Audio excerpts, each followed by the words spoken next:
Hi everyone, welcome back to my channel sunshine. ನಾನಿವತ್ತು ಸಿಂಪಲ್ಲಾಗಿ ಅಕ್ಕಿ ರೊಟ್ಟಿ ಹೇಗೆ ಮಾಡೋದು ಅಂತ ತೋರಿಸ್ತಿದ್ದೀನಿ. ಬನ್ನಿ ಹಾಗಾದರೆ ಹೇಗೆ ಮಾಡೋದು ಅಂತ ನೋಡೋಣ.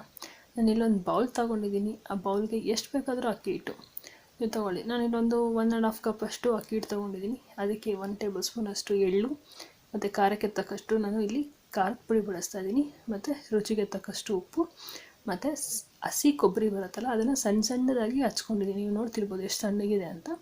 ಸೊ ಅದನ್ನು ಹಚ್ಕೊಂಡಿದ್ದೀನಿ. ಮತ್ತು ಒಂದು ಈರುಳ್ಳಿನ ಸಣ್ಣದಾಗಿ ಹಚ್ಕೊಂಡಿದ್ದೀನಿ. ಮತ್ತು ಕೊತ್ತಂಬರಿ ಸೊಪ್ಪು ಸಣ್ಣದಾಗಿ ಹಚ್ಕೊಂಡು ಇಟ್ಕೊಂಡಿದ್ದೀನಿ. ಮತ್ತು ನಾನಿಲ್ಲಿ ಕಡಲೆ ಬೀಜ ಇರುತ್ತಲ್ಲ, ಅದನ್ನು ಹುರಿದುಬಿಟ್ಟು ಸ್ವಲ್ಪ ಪೌಡರ್ ಥರ ಮಾಡ್ಕೊಂಡಿದ್ದೀನಿ. ಫುಲ್ ಫೈನ್ ಪೌಡರ್ ಅಲ್ಲ, ಸ್ವಲ್ಪ ಇರಬೇಕು ನಿಮಗೆ. ಕಡಲೆ ಬೀಜ ನಾನು ನೋಡ್ತಿರ್ಬೋದು ಎಷ್ಟು ಪೌಡ್ರ್ ಮಾಡಿದ್ದೀನಿ. ಅದನ್ನು ಹಾಕ್ಕೊಂಡು, ಮತ್ತು ಸಬ್ಬಕ್ಕಿ ಸೊಪ್ಪು, ಇದು ತುಂಬ ಮೇನ್ ಇಂಪಾರ್ಟೆಂಟ್ ಇಂಗ್ರೀಡಿಯೆಂಟು. ಸೊ ಸಬ್ಬಕ್ಕಿ ಸೊಪ್ಪನ್ನು ನೀಟಾಗಿ ವಾಶ್ ಮಾಡಿಟ್ಕೊಂಡು ಅದನ್ನು ಹಾಕ್ಕೊಂಡು ನೀರನ್ನ ಸ್ವಲ್ಪ ಹಾಕ್ಕೊಂಡು ಮಿಕ್ಸ್ ಮಾಡ್ಕೊಳ್ತಾ ಬನ್ನಿ. ಇದಿಷ್ಟೇ ಇಂಗ್ರೀಡಿಯೆಂಟ್ಸು. ತುಂಬ ಸಿಂಪಲಾಗಿರುತ್ತೆ, ತುಂಬ ಟೇಸ್ಟಿಯಾಗಿರುತ್ತೆ. ಟ್ರೈ ಮಾಡಿ ಎಲ್ಲರೂ. ನೋಡಿ, ನಾನು ನೀರು ಹಾಕೋತಿದ್ದೀನಲ್ಲ, ಸ್ವಲ್ಪ ನೀರು ಹಾಕ್ಕೊಂಡು ಮಿಕ್ಸ್ ಮಾಡ್ಕೊಳ್ತಾ ಬನ್ನಿ. ಮತ್ತು ತುಂಬ ಗಟ್ಟಿಯಾಗಿ ಕಲಿಸ್ಬಾರ್ದು. ನೋಡ್ತಿರ್ಬೋದು ನೀವು ಎಷ್ಟು ಸಾಫ್ಟಾಗಿದೆ ನಾನು ಕಲಿಸ್ತಿರೋದು ಅಂತ. ಮತ್ತು ನೀವು ತೆಗಿಯೋಕ್ಕೆ ಅದನ್ನೇನಾದರೂ ಉಂಡೆ ಮಾಡೋದಕ್ಕೆ ಅಂತ ಒಂದು ಪೀಸ್ ತಗೊಂಡ್ರೆ ಅದು ಆರಾಮಾಗಿ ಬರುತ್ತೆ. ಸೊ ಆ ಕನ್ಸಿಸ್ಟೆನ್ಸಿಗೆ ಅಷ್ಟೇ ನೀವು ಇದು ಮಾಡ್ಕೊಬೇಕು. ತುಂಬ ಗಟ್ಟಿ ಮಾಡ್ಕೋಬಾರ್ದು. ನೋಡಿ ಎಷ್ಟು ಮೆತ್ತಗೆ ಕಾಣಿಸ್ತಿದೆ ಅಂತ. ಸೊ ಆ ಕನ್ಸಿಸ್ಟೆನ್ಸಿಗೆ ನೀವು ಕಲಿಸ್ಕೊಂಡು ರೆಡಿ ಮಾಡಿ ಇಟ್ಕೋಬೇಕು. ನಾನಿಲ್ಲಿ ಬಾಳೆ ಎಲೆ ತೊಗೊಂಡಿದ್ದೀನಿ. ತವ ಮೇಲೆ ಡೈರೆಕ್ಟಾಗಿ ತಡ್ತಾರೆ, ಬಟ್ ಅಷ್ಟೊಂದು ಚೆನ್ನಾಗಿ ಬರೋಲ್ಲ. ಸೊ ನೀವು ಇಲ್ಲಿ ಬಾಳೆ ಎಲೆ ತೊಗೊಂಡು ಅದಕ್ಕೆ ನಾನಿಲ್ಲಿ ಎಣ್ಣೆನ ಸವರ್ಕೋತಾ ಇದ್ದೀನಿ. ಮತ್ತು ಉಂಡೆ ಆಗಿ ನೋಡಿ, ಇಲ್ಲಿ ನಾನು ಒಂದಷ್ಟು ದಪ್ಪ ಉಂಡೆ ತೊಗೊಂಡಿದ್ದೀನಿ. ಅದಕ್ಕೆ ಸ್ವಲ್ಪ ಕೈಯಲ್ಲಿ ಎಣ್ಣೆ ಹದ್ಕೊಂಡು ನೀವು ಚೆನ್ನಾಗಿ ತಟ್ಕೊಬೇಕಾಗತ್ತೆ. ತೆಳ್ಳಗೆ ತಟ್ಕೊಳ್ಳಿ, ತುಂಬ ಚೆನ್ನಾಗಿ ಬರುತ್ತೆ ಮತ್ತು ತುಂಬ ಟೇಸ್ಟಿಯಾಗಿರುತ್ತೆ. ಕಾಯಿ ಚಟ್ನಿ ಜೊತೆ ಸರ್ವ್ ಮಾಡಿದ್ರೆ ತುಂಬ ಟೇಸ್ಟಿಯಾಗಿರುತ್ತೆ. ಮತ್ತು ಇಲ್ಲಿ ನೀವು ಖಾರದ ಪುಡಿ ಬೇಡದೇ ಇರೋರು ಬೇಕಾದರೆ ಹಸಿಮೆಣ್ಸಿನ್ಕಾಯಿ ಸಹ ನೀವು ಇಲ್ಲಿ ಯೂಸ್ ಮಾಡ್ಕೋಬೋದು. ಸೊ ಅಲ್ಲಿ ಖಾರದ ಪುಡಿ ಹಾಕಿರೋದಕ್ಕೋಸ್ಕರ ಸ್ವಲ್ಪ ಕಲರ್ ಚೇಂಜ್ ಆಗುತ್ತೆ. ಸೊ ಕಲರ್ ಏನು ಮ್ಯಾಟ್ರ್ ಆಗಲ್ವಲ್ಲ, ಟೇಸ್ಟ್ ಇಂಪಾರ್ಟೆಂಟ್ ಅಲ್ವಾ. ಸೊ ಸಬ್ಬಕ್ಕಿ ಸೊಪ್ಪು, ಕಡಲೆ ಬೀಜ ಮತ್ತು ಕೊಬ್ಬರಿ ತುಂಬ ಇಂಪಾರ್ಟೆಂಟ್ ಆಗುತ್ತೆ. ಮತ್ತು ಈ ಹೋಲ್ಸು ನೆಸೆಸಿಟಿ ಇಲ್ಲ, ಬಟ್ ಮಾಡಿಕೊಂಡ್ರೆ ಸ್ವಲ್ಪ ಬೇಗ ಬೇಯುತ್ತೆ ಅನ್ನೋದಕ್ಕೋಸ್ಕರ ನಾನಿಲ್ಲಿ ಮಾಡ್ಕೊತಿದ್ದೀನಿ. ನೋಡಿ, ಇಲ್ಲಿ ನಾನು ಅದನ್ನು ಎಷ್ಟು ಬೇಕೋ ಅಷ್ಟು ಅದಾಗೆ ತಟ್ಕೊಂಡು ನಾನು ಅದನ್ನು ಹೆಂಚು ಮೇಲೆ ಹಾಕೋತಾ ಇದ್ದೀನಿ. ಮತ್ತು ಎಣ್ಣೆ ಹಾಕೋತಾ ಇದ್ದೀನಿ. ಹೆಂಚು ಮೇಲೆ ಹಾಕ್ಕೊಂಡು ಎಣ್ಣೆ ಹಾಕೋತಾ ಇದ್ದೀನಿ.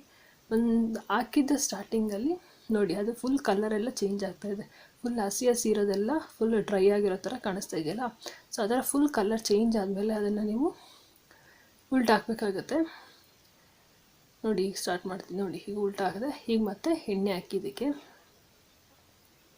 ನೋಡಿ, ಅಕ್ಕಿ ಹಿಟ್ಟಲ್ವಾ. ಸೊ ನಾನು ಇಲ್ಲಿ ಖಾರದ ಪುಡಿ ಹಾಕಿರೋದಕ್ಕೋಸ್ಕರ ಕಲರ್ ಸ್ವಲ್ಪ ರೆಡ್ಡಿಶ್ ಆಗಿ ಬರ್ತಾಯಿದೆ. ಸೊ ನೀವು ಬೇಕಾದ್ರೆ ಹಸಿಮೆಣ್ಸಿನ್ಕಾಯಿ ಬಳಸೋಗಿದ್ರೆ ಹಸಿಮೆಣ್ಸಿನ್ಕಾಯಿ ಹಾಕ್ಕೊಂಡು ಖಾರದ ಪುಡಿನ ಸ್ಕಿಪ್ ಮಾಡ್ಕೋಬೋದು. ತುಂಬ ಟೇಸ್ಟಿಯಾಗಿರುತ್ತೆ. ಎಲ್ಲರೂ ಟ್ರೈ ಮಾಡಿ. ಮತ್ತು ಇಷ್ಟ ಆದರೆ ಪ್ಲೀಸ್ ಲೈಕ್ ಮಾಡಿ, ಶೇರ್ ಮಾಡಿ, ಮತ್ತು ಪ್ಲೀಸ್ ಸಬ್ಸ್ಕ್ರೈಬ್ ಮಾಡಿ. ಮತ್ತು ತುಂಬ ಬೇಯಿಸ್ಬೇಡಿ, ಇದನ್ನು ಸಾಫ್ಟಾಗಿ ಬರುತ್ತೆ. ಒಂದು ಸ್ವಲ್ಪ ಕಲರ್ ಚೇಂಜ್ ಆಗಬೇಕು, ಒಂದು ಸ್ವಲ್ಪ ರೋಸ್ಟ್ ಆಗಿರೋ ಥರ ಮೇಲೆ ಬ್ರೌನ್ ಆಗಿ ಒಂದೆರಡು ಕಡೆ ಕಾಣಿಸಿದ್ರೆ ಸಾಕು, ಅಷ್ಟೇ ಸಾಕು. ಸೊ ಅವಾಗ ನಮಗೆ ರೊಟ್ಟಿ ಆಗಿದೆ ಅಂತ ಕನ್ಫರ್ಮ್ ಆಗುತ್ತೆ. ನೋಡಿ, ಇಲ್ಲಿ ನಾನು ಇನ್ನೊಂದು ಟ್ರೈ ಮಾಡಿ ತೋರಿಸ್ತಿದ್ದೀನಿ. ನೋಡಿ, ನಾನು ಎಲೆಗೆ ಇಲ್ಲಿ ಎಣ್ಣೆ ಉಜ್ಕೊಂಡು ಉಂಡೆ ಆಗಲೇ ತೊಗೊಂಡಿದ್ದಾನೆ, ಅದೇ ದಪ್ಪ ತೊಗೊಂಡು ನಾನಿಲ್ಲಿ ತೆಳ್ಳಗೆ ತಟ್ಕೊಂಡಿದ್ದೀನಿ. ಈಗ ಅದನ್ನ ಹೆಂಚು ಮೇಲೆ ಹಾಕೋತಾ ಇದ್ದೀನಿ. ತುಂಬ ಸಿಂಪಲ್ಲಾಗಿರುತ್ತೆ, ಒಬ್ಬರೇ ಮಾಡ್ಕೋಬೋದು, ರಿಸ್ಕ್ ಏನೂ ಇರೋಲ್ಲ. ಕಾಯಿ ಚಟ್ನಿ ಜೊತೆ ಸರ್ವ್ ಮಾಡಿ, ಟೊಮೊಟೊ ಚಟ್ನಿ ಜೊತೆ ಎಲ್ಲರ ಜೊತೆನೂ ಟ್ರೈ ಮಾಡ್ಬೋದು. ತುಂಬ ಅಂದರೆ ತುಂಬ ಸಿಂಪಲ್ಲಾಗಿ ಆಗುತ್ತೆ.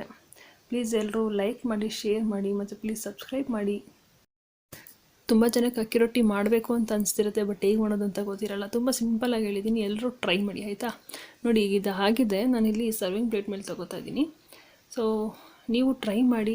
ಇಷ್ಟ ಆದರೆ ಲೈಕ್ ಮಾಡಿ, ಶೇರ್ ಮಾಡಿ, ಮತ್ತು ಸಬ್ಸ್ಕ್ರೈಬ್ ಮಾಡಿ, ಮತ್ತು ಕಮೆಂಟ್ ಮಾಡೋದು ಮರಿಬೇಡಿ.